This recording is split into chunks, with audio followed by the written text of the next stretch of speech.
Bismillahirrahmanirrahim. This is Ayan Abbas Khan. I am here with the remaining portion of combination mistakes. Dear students, आपको पता है कि हम combination words की discuss कर रहे हैं. वर्ड्स के combination के बाद हम स्टेप बाय स्टेप चलेंगे क्लॉजेस के combinations के साथ, जो कि फैन बॉयज सबऑर्डिनेटिंग कोऑर्डिनेटिंग के साथ होंगी, उसके बाद सबऑर्डिनेटिंग एंड देन कुछ वर्ड्स के कलेक्शंस के साथ इसके कॉम्बिनेशन देखेंगे. तो आज हमारा जो पोर्शन है रिमेनिंग पोर्शन किस किस वर्ड्स के कॉम्बिनेशन है बच्चों. Such as those who very first degree of an adjective, much second degree, although comma के साथ.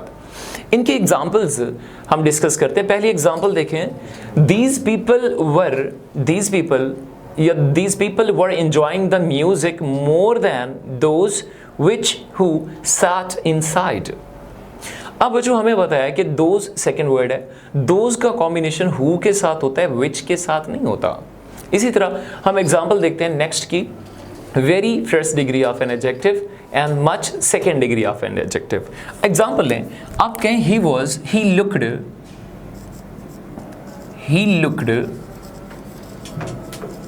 ही लुक्ड वेरी और much. he looked very much thin. he looked very or much thin and he was not smiling, and he was not smiling, and he was not smiling. हमारे पास ये जो word है thin, इस sentence में ये जो word thin है adjective है, ये डिसाइड करेगा. देखिए ना ऊपर लिखा है first degree of an adjective and second degree of an adjective. तो ये थिन इस सेंटेंस में एडजेक्टिव है. अब ये डिसाइड करेगा कि पीछे मच आएगा या वेरी आएगा. रूल हमने ये पढ़ा हुआ है कि अगर एडजेक्टिव की डिग्री से पहले, अगर एडजेक्टिव की डिग्री हो फर्स्ट डिग्री हो तो उससे पहले लगा दें वेरी. अगर एडजेक्टिव की सेकंड डिग्री हो तो उससे पीछे लगा दें मच. वेरी फर्स्ट डिग्री के साथ, मच सेकंड डिग्री के साथ. अब ये थिन अगर आपको लगता है ये है फर्स्ट डिग्री तो उसके पीछे वेरी लगा दें. अगर आपको लगता है कि नहीं थिन तो सेकंड डिग्री है तो फिर आप मच लगा दें. तो बच्चों ये जो थिन है ये फर्स्ट डिग्री होता है, first degree of an adjective होता है. सेकंड थिनर और थर्ड थिनेस्ट. अगर इस तरह कहें ये तो थिन है, ये सिंपल डिग्री है, और इसका थिनर कंपैरेटिव डिग्री होगा, और इसका जो थर्ड जिसको सुपरलेटिव डिग्री बोलते हैं वो तो थिनेस्ट होगा ना. तो ये फर्स्ट डिग्री है. अगर बच्चों ये first degree of an adjective है तो इसके पीछे फिर वेरी लगना चाहिए. क्या नहीं लगना चाहिए? मच नहीं आना चाहिए. तो इसलिए हमारे पास कौन सा ये ऑप्शन बना, that is very is your best choice. ठीक हो गया जी. नेक्स्ट एग्जाम्पल देखते हैं. आल्दो और कॉमा की, क्योंकि जगह नहीं है वरना मच की भी जो है देखी जा सकती है, और भी एग्जाम्पल्स आ सकती थी बेटा. तो टाइम की कमी की वजह से हम एक एग्जाम्पल देखते हैं कि आल्दो की एग्जाम्पल देखिए बच्चों. Aldous his lips moved, but. Options देखें बच्चों. एक है बट, दूसरा है कॉमा, एक और बना दें येट. तीन ऑप्शंस हैं जी. Although his lips moved not move, his lips moved, but comma yet he could not even say that he could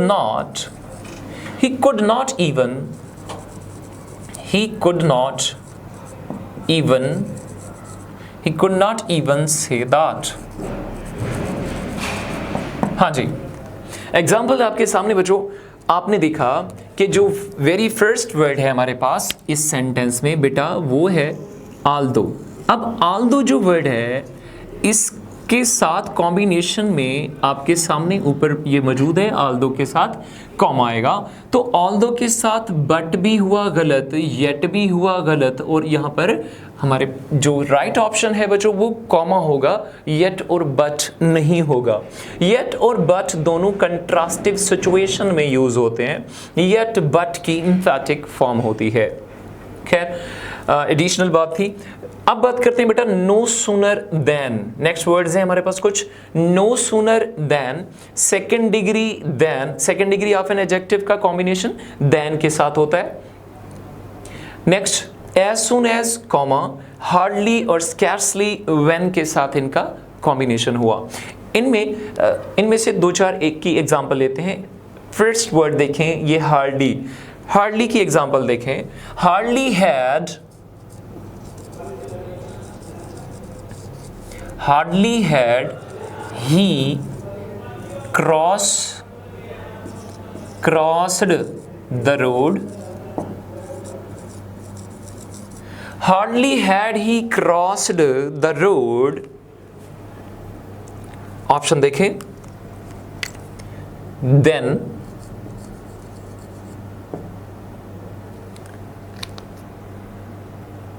options बनाए जी। पहला ऑप्शन बनाए then, when।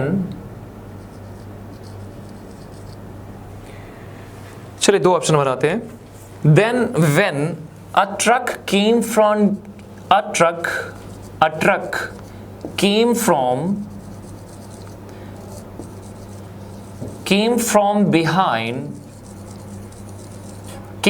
behind and crushed him heavily। ये छोड़ दें इसको, यहां पर हम सेंटेंस को रोकेंगे। Hardly had he crossed the road then when a truck came from behind। अब बच्चों ये जो फर्स्ट वर्ड है हार्डली, हार्डली जो वर्ड है इसका कॉम्बिनेशन हमने आगे ढूंढना है कि किस वर्ड के साथ हो सकता है। आपने देखा कि हार्डली और स्कैर्सली दो वर्ड जब आए तो इनका कॉम्बिनेशन व्हेन के साथ होता है, देन या देन के साथ नहीं होता। हाँ, नो सूनर होता तो उसका देन के साथ होता है। सेकेंड डिग्री जैसे स्मॉलर देन, टॉलर देन होता है, उसका भी देन के साथ होता है। बच्चों नो सूनर, हार्डली, स्कैर्सली, ये कुछ ऐसे वर्ड यहाँ पर यूज हुए हैं जिनके बाद इन्वर्जन होती है। अब इन्वर्जन आगे जाके हम डिस्कस करेंगे ये क्या होती है, अभी यही सुन लें। इन्वर्जन ये हुई कि सेंटेंस का इन्वर्ट हो जाना, सेंटेंस स्ट्रक्चर का इन्वर्ट हो जाना। मतलब यूजुअली ये होता है कि पहले सब्जेक्ट होता है, बाद में वर्ब होता है, लेकिन इन्वर्जन के केस में पहले वर्ब होगा और बाद में सब्जेक्ट आ जाएगा। अब इसके बाद कुछ और एग्जाम्पल एक दो देख सकते हैं। नो सूनर की एग्जाम्पल देखें। No sooner had, no sooner had I reached my house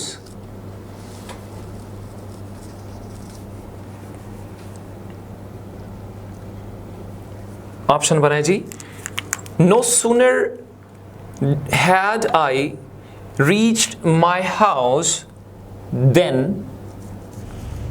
THEN, then। एक ऑप्शन बनाया हमने then का, then, when, then। अब जो इनमें से कोई, अब देखिए no sooner had I reached my house या माई होम ज्यादा बेहतर वर्ड है, reach my home when, then my friends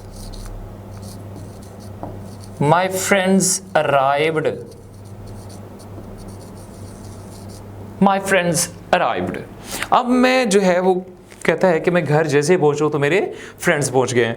बेटा नो सूनर की पहले एक बात सुन लें।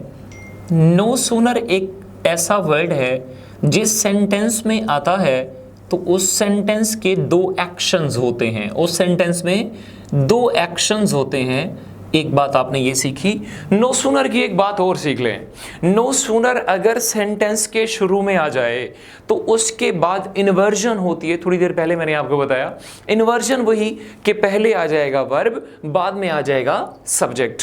नो सूनर शुरू में आ जाए, देखें आई हैड होता है यूजुअली, यहां आया हुआ है हैड आई, ये देखें ये हुई इन्वर्जन। सेंटेंस का, सेंटेंस के स्ट्रक्चर का बच्चों इन्वर्ट हो जाना, सेंटेंस स्ट्रक्चर का इन्वर्ट हो जाना, इन्वर्जन हुआ।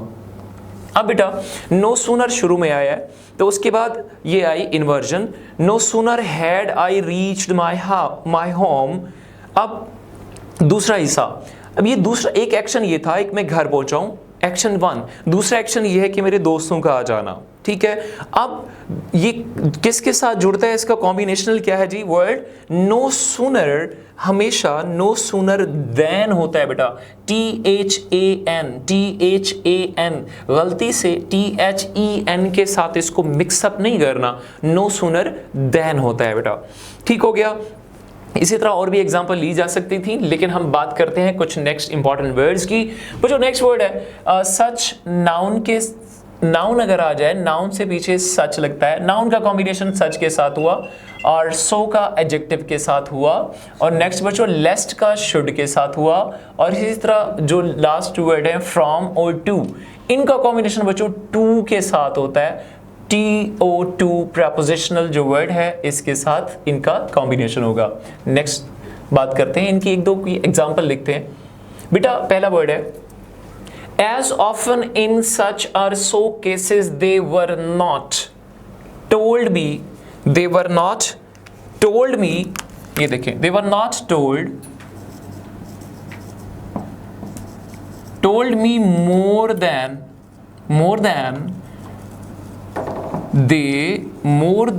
they had to, more than they had to।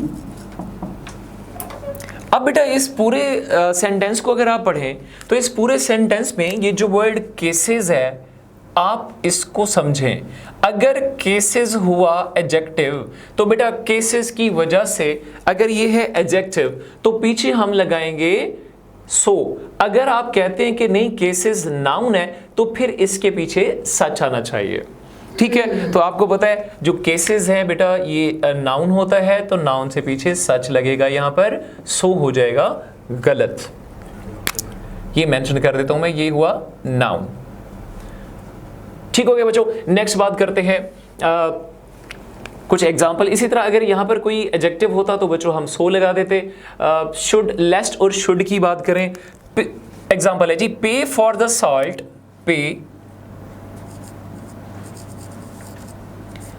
For the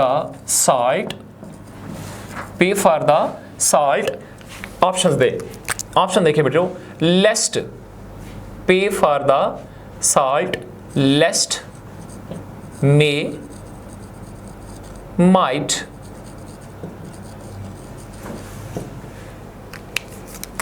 it should become,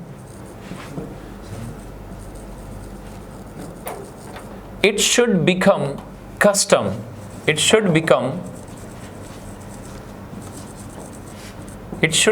custom, pay for the salt, lest, may, might, it should become custom. बच्चों ये जो वर्ड शुड है आप इस वर्ड को देखें, ये वर्ड डिसाइड करेगा कि इससे पीछे ये जो हमने ऑप्शन बनाए हैं इनमें से कौन सा ऑप्शन ठीक होने वाला है। बेटा शुड जो है आपको पता है ये मॉडल वर्ब होता है और इस मॉडल वर्ब के बाद हमेशा वर्ब की फर्स्ट फॉर्म आती है, ये तो आपने पढ़ा हुआ है। शुड के बाद ये तो आया बिकम, फर्स्ट फॉर्म आई। हमारा मुद्दा ये नहीं है, हमारा मुद्दा ये है कि इसका कॉम्बिनेशनल वर्ड पीछे कौन सा होगा। तो अभी आपने पढ़ा कि लेस्ट, शुड और लेस्ट होता है, तो ये लेस्ट का कॉम्बिनेशन शुड के साथ बनता है, मे और माइट गलत हुए। इसी तरह बच्चों फ्रॉम की एग्जांपल देखते हैं नेक्स्ट बच्चों। I carried a basket, I carried a basket from, I carried a basket, options बनाए, from, for, my house, from my house to, from my house to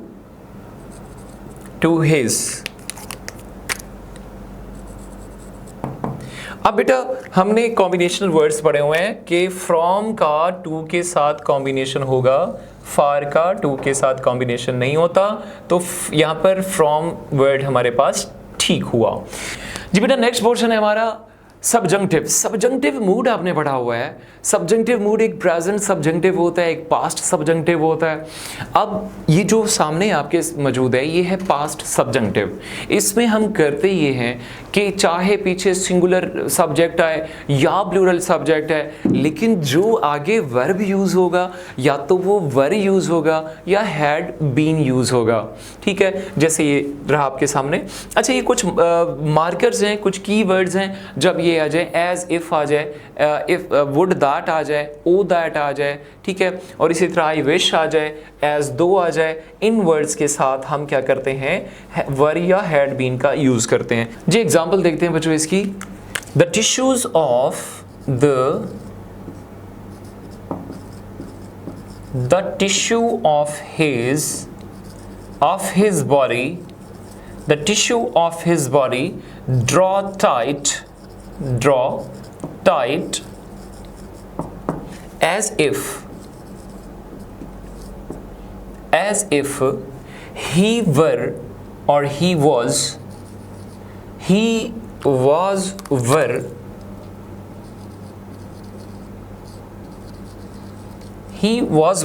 standing at the center,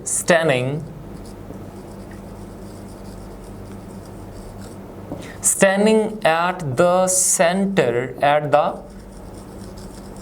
center of a vacuum.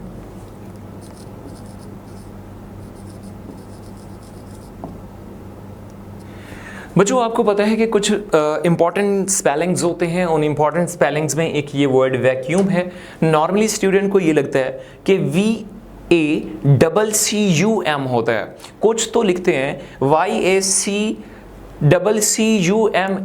तो इसके correct spelling आपके सामने है VACWM होते हैं। ठीक हो गया बेटा।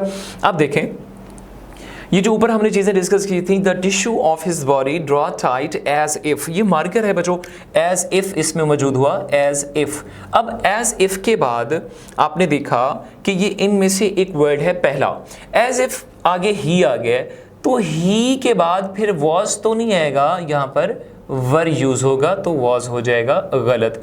अच्छा ये जो हमने पढ़ा है सबजंक्टिव मूड, ये होता क्या है बेसिकली, ये कोई नॉट रियल कंडीशन जो हो, कोई रियल कंडीशन जब नहीं होती तो उसके साथ ये क्या यूज होता है, सबजंक्टिव मूड आता है। जब कोई अनरियल सिचुएशन या अनरियल कंडीशन हो तो तब हम या क्या यूज करते हैं, सबजंक्टिव मूड यूज करते हैं।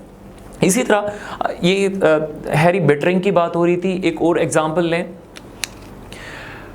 If it were possible. देखिए इट के साथ डायरेक्टली मैंने वर लगा दिया, अनरियल सिचुएशन को आगे डिस्कस कर दूंगा।